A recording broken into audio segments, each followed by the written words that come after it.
Hello बच्चों, कैसे हैं आप? आई होप आप लोग ठीक होंगे। अभी तक बेटा हम लोग अपने जो क्लास 10 है, क्लास 10 के कुछ चैप्टर्स हम लोग देख चुके हैं। आज हम देखने वाले हैं जो हमारा चैप्टर 12 है, दैट इज़ चैप्टर 12 हमारा है इलेक्ट्रिसिटी। मतलब अगर मैं हिंदी में बात करूँ तो इसको कहते हैं विद्युत। इलेक्ट्रिसिटी वाले चैप्टर के कुछ न्यूमेरिकल देखने वाले हैं। बच्चों को इसमें बहुत सारी दिक्कतें आती हैं, बहुत प्रॉब्लम आती है इनके न्यूमेरिकल्स को सॉल्व करने में। तो आज हम इनके कुछ न्यूमेरिकल्स मैं आपके सामने लेके आई हूँ। अभी तक आपने अब मेरे चैनल को सब्सक्राइब नहीं किया है तो आप नीचे दिए हुए लिंक पर क्लिक करके मेरे चैनल को सब्सक्राइब कर सकते हैं बेटा। मेरे चैनल का नाम है बियॉन्ड इमेजिन पॉइंट। चलिए तो आज की बात करेंगे। आज हम चैप्टर 12 के बारे में बात करने वाले हैं। चैप्टर 12 में देखो बेटा, हमें जो न्यूमेरिकल पोर्शन है वो आता है आपको प्रतिरोध निकालना। क्या निकालने के लिए आता है? प्रतिरोध निकालने के लिए आता है। प्रतिरोध को हम कहते हैं रेजिस्टेंस। तो आपको रेजिस्टेंस निकालने के लिए आता है। हमारे पास दो तरीके की अरेंजमेंट होती है रेजिस्टेंस निकालने के लिए। अगर आपके पास कोई भी प्रतिरोध इस तरीके से लगा हुआ है, प्रतिरोध अगर ऐसे लगे हैं तो उसको हम कहते हैं ये श्रेणी में है। कैसे है बेटा? श्रेणी में है। श्रेणी मतलब ये सीरीज़ में है, ठीक है। तो जब सीरीज़ में, श्रेणी में आपके पास, जैसे मेरे पास 3 रेजिस्टेंस है यहाँ पे R1, R2 और R3। अगर मेरे पास श्रेणी में अगर 3 मतलब सीरीज़ में अगर रेजिस्टेंस लगे हुए हैं तो उनको टोटल रेजिस्टेंस जो हम निकालेंगे, कैपिटल R जो हम या RS से इसको लिखते हैं, जो श्रेणी में आपके रेजिस्टेंस लगे हैं उनका टोटल रेजिस्टेंस, टोटल प्रतिरोध आपको निकालना है तो इनको डायरेक्टली प्लस कर देते हैं, R1 plus R2 plus R3। जैसे अगर मैं बात करूँ, आपके पास R1 की संख्या दे रखी है 2 ओम, R2 आपको दिया हुआ है बेटा 4 ओम और R3 आपको दिया हुआ है 6 ओम। और मैं कहूँ आपके पास ये तीनों ही आपके पास, ये क्वेश्चन ले लेते हैं हम लोग, ये तीनों ही आपके पास R1, R2, R3 आपके श्रेणी में लगे हुए हैं। R1, R2, R3 की आपके पास 2 ओम, 4 ओम और ये 6 ओम आपके पास वैल्यू दी हुई है। तो आपके पास टोटल अगर आपको प्रतिरोध निकालना तो आप कैसे निकालेंगे?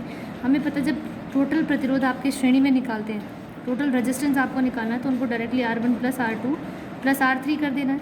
मतलब 2, R1 की वैल्यू कितनी है? 2 ओम, यहाँ R2 की वैल्यू 4 है और इसकी 6, 4 और 2 6, 6 और 6 12। तो टोटल जो प्रतिरोध निकल गया आपके पास वो 12 निकल गया। इसी प्रकार से ये तो है बेटा श्रेणी में, जब आपके पास प्रतिरोध श्रेणी में लगा है। लेकिन अगर आपके पास प्रतिरोध पैरेलल कॉम्बिनेशन में लगा, पैरेलल मतलब जब आपके पास वो पार्श्व क्रम में लगा हुआ है, पार्श्व मतलब उसको पैरेलल कॉम्बिनेशन कहते हैं। ये सीरीज़ कॉम्बिनेशन होती है, ये पैरेलल कॉम्बिनेशन होती है। जब पैरेलल में है, पैरेलल मतलब जब आपके पास प्रतिरोध इस प्रकार से लगे हुए हैं, जब आपके पास प्रतिरोध इस प्रकार से, ये R1, R2 और R3 जब आपके पास वो पैरेलल ऐसे पार्श्व क्रम में लगे हैं, तब आपको प्रतिरोध को, टोटल प्रतिरोध RP, यहाँ पैरेलल है तो उसको RP से लिखते हैं, टोटल प्रतिरोध आपको निकालना है। तो वो हो जाएगा बेटा आपके पास R1 1/RP बराबर 1/R1, 1/R2 और 1/R3। इस प्रकार हम उसका टोटल प्रतिरोध निकालते हैं। यहाँ से आपके पास 1/RP की वैल्यू आती है। जब टोटल प्रतिरोध निकालते हैं तो इसको हम क्या करते हैं बेटा, इसको इन्वर्स कर देते हैं, मतलब पलट देते हैं। RP की वैल्यू आपके पास निकल जाती है। जैसे अगर मैं ऊपर वाला ही क्वेश्चन ले लूँ, यहाँ पर R1 की वैल्यू में 2 ओम रख दूँ, R2 आपके पास 4 ओम है और R3 आपके पास 6 ओम है। मैं कहूँ इनका टोटल प्रतिरोध निकालिए तो क्या करेंगे? यहाँ पे R1, R2, R3 की वैल्यू आपके पास क्या है?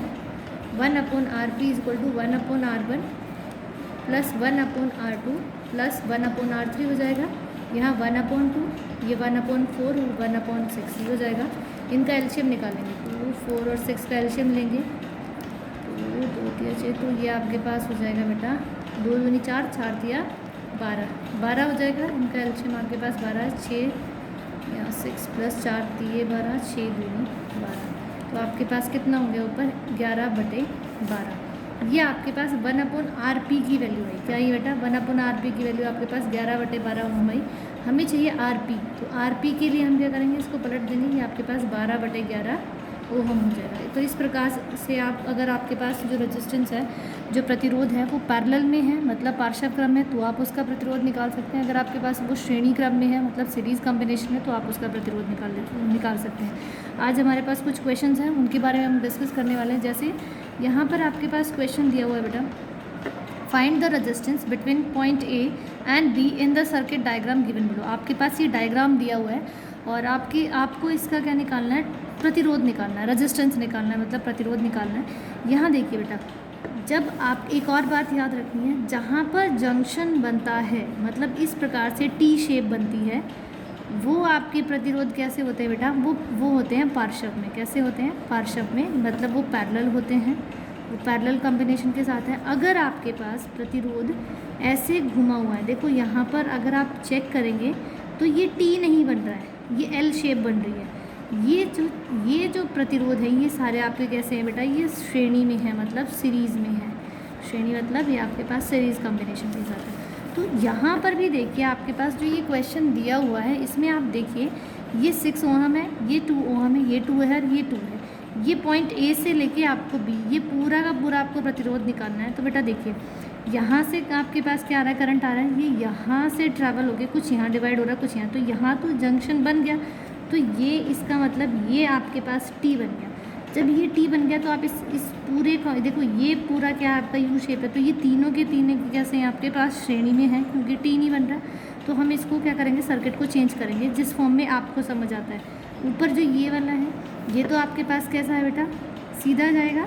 और ये तीनों कैसे हैं श्रेणी में, ये पार्श्व में है इन तीनों के, ये पार्श्व में है इन तीनों के। तो इन तीनों को, ये हमारे श्रेणी में थे, हमने एक साथ लगा लिया, ये 2 2 2, ये तीनों श्रेणी में है। तो यहाँ से जो आपके पास आर एस निकलेगा, यहाँ से जो आर एस निकलेगा वो R2 plus R3 plus R4 हो जाएगा।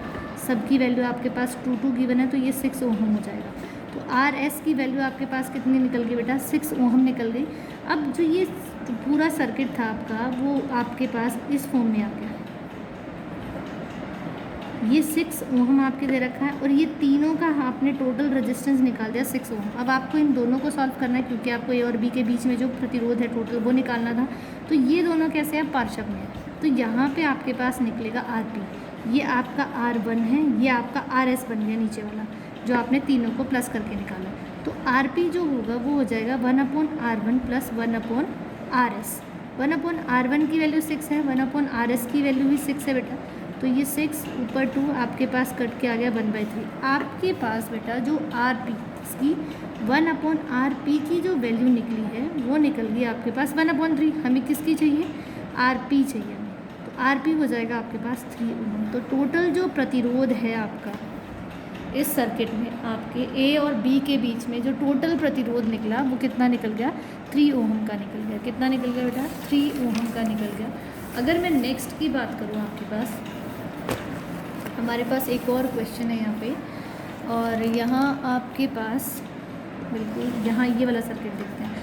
आपके पास इसने कहा है फाइंड द करंट। आपको क्या निकालना है बेटा, आई निकालना है, करंट निकालना है, ठीक है, from the battery by the network of 4 register. ये 4 रजिस्टर्स लगे हुए हैं, ये 3 वोल्ट की आपके पास बैटरी लगी है, ये 10 ओम के आपके पास क्या लगे हुए हैं, प्रतिरोध लगे हुए हैं, रजिस्टर्स लगे हुए हैं। आपको करंट निकालना है। करंट मतलब आपको विद्युत धारा निकालनी है, विद्युत धारा मतलब आई निकालना है आपके पास। पहले आपको आर निकालना है। अब यहाँ देखिए, जैसे आप इस जंक्शन पे आएंगे यू विल फाइंड कि यहाँ पे आपके पास क्या बन रहा है बेटा, टी बन रहा है, क्योंकि 3 तारें आके यहाँ मिल गई हैं, तो आप इससे भी समझ सकते हैं। तो ये देखिए, ये जो है आपके पास यहाँ पर भी एक जंक्शन बन रहा है। अगर आप इन तीनों को देखेंगे, A1 मैं नाम दे देती हूँ इनके, ये R1, ये R2, ये R3 और आपके पास ये वाला R4 हो गया। तो R1 R2 R3 को देखोगे तो यहाँ कोई जंक्शन नहीं बन रहा 3 तारों के लिए, तीन चार चीज़ें आके कहीं कनेक्ट नहीं हो रही। तो ये तीनों आपके किस में आ जाएंगे बेटा, श्रेणी में आ जाएंगे। तो RS निकलेगा पहले, आपके पास RS क्या हो जाएगा, R1 जमा R2 जमा R3 हो जाएगा, मतलब 10 + 10 + 10, ये तो आपके पास हो गया 30 ओम। कितना हो गया, 30। ये तीनों मिलकर एक बन गया। तो अगर मैं इस सर्किट को खोलूँ तो ये आपके पास लगभग कुछ ऐसा बनेगा। ये आपके पास ऐसी कॉम्बिनेशन आ गई है यहाँ से इस प्रकार, ठीक है। अब ये आपके पास 10 ओहम है जो R4 है आपका, और ये RS आपका बन गया 30 ओहम का। अब आपको इनके बीच का प्रतिरोध निकालना है। तो 1/RP, क्योंकि ये दोनों किस में है आपके पैरेलल मतलब पार्श्व में, तो 1/RP निकलेगा। 1/RP क्या हो जाएगा, 1/R4 जमा 1/RS। R4 की वैल्यू आपके पास 10 है और RS की वैल्यू आपने कितनी निकाल दी बेटा, 30 निकाली है। तो 1/30, इनका एलसीएम लोगे तो 30 आ जाएगा, और ये 3 + 1 आपके पास मतलब 4/30 हो गया आपके पास। तो जो 1/RP है उसकी वैल्यू निकल गई आपके पास R/4/30, ठीक है। आपको चाहिए क्या, आर पी चाहिए, तो आर पी आपके पास निकल जाएगा। पलट देंगे इसको तो जो 4/30 था वो कितना 30/4 हो जाएगा। और अगर आप इसको सॉल्व करेंगे तो ये होगा 7 चौक 4 7 28.5 ओम, मतलब आर पी की वैल्यू 7.5 ओम आ गई।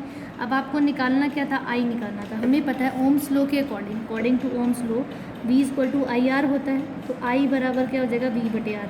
V की वैल्यू आपको कितनी दी है बेटा, 3 वोल्ट दी हुई है, और R आपने निकाल दिया 7.5। आप इसको काटेंगे तो ये बनेगा 3 1 3 3 2 6.5 1/2.5। और अगर इसको हम सॉल्व करेंगे तो ये पॉइंट कितना आ जाएगा आपके पास, 4 आ जाएगा। कितना आ जाएगा बेटा, 0.4 आ जाएगा। ठीक है, इतना एम्पियर। तो इस तरीके से आप किसी भी सर्किट में आप आर निकाल सकते हैं उसका। ठीक है, आर निकालने के बाद आप उसका क्या निकाल सकते हैं, करंट निकाल सकते हैं। जो भी चीज़ें आपसे पूछ रही है आप वो बड़े ही ईजिली निकाल सकते हैं। ठीक है, तो आज के लिए इतना ही। आई होप आपको समझ आया होगा बेटा। और अगर आपने अभी तक मेरे चैनल को सब्सक्राइब नहीं किया है तो प्लीज़ सब्सक्राइब माई चैनल। नीचे दिए लिंक पर क्लिक करके आप मेरे चैनल को सब्सक्राइब कर सकते हैं। Thank you.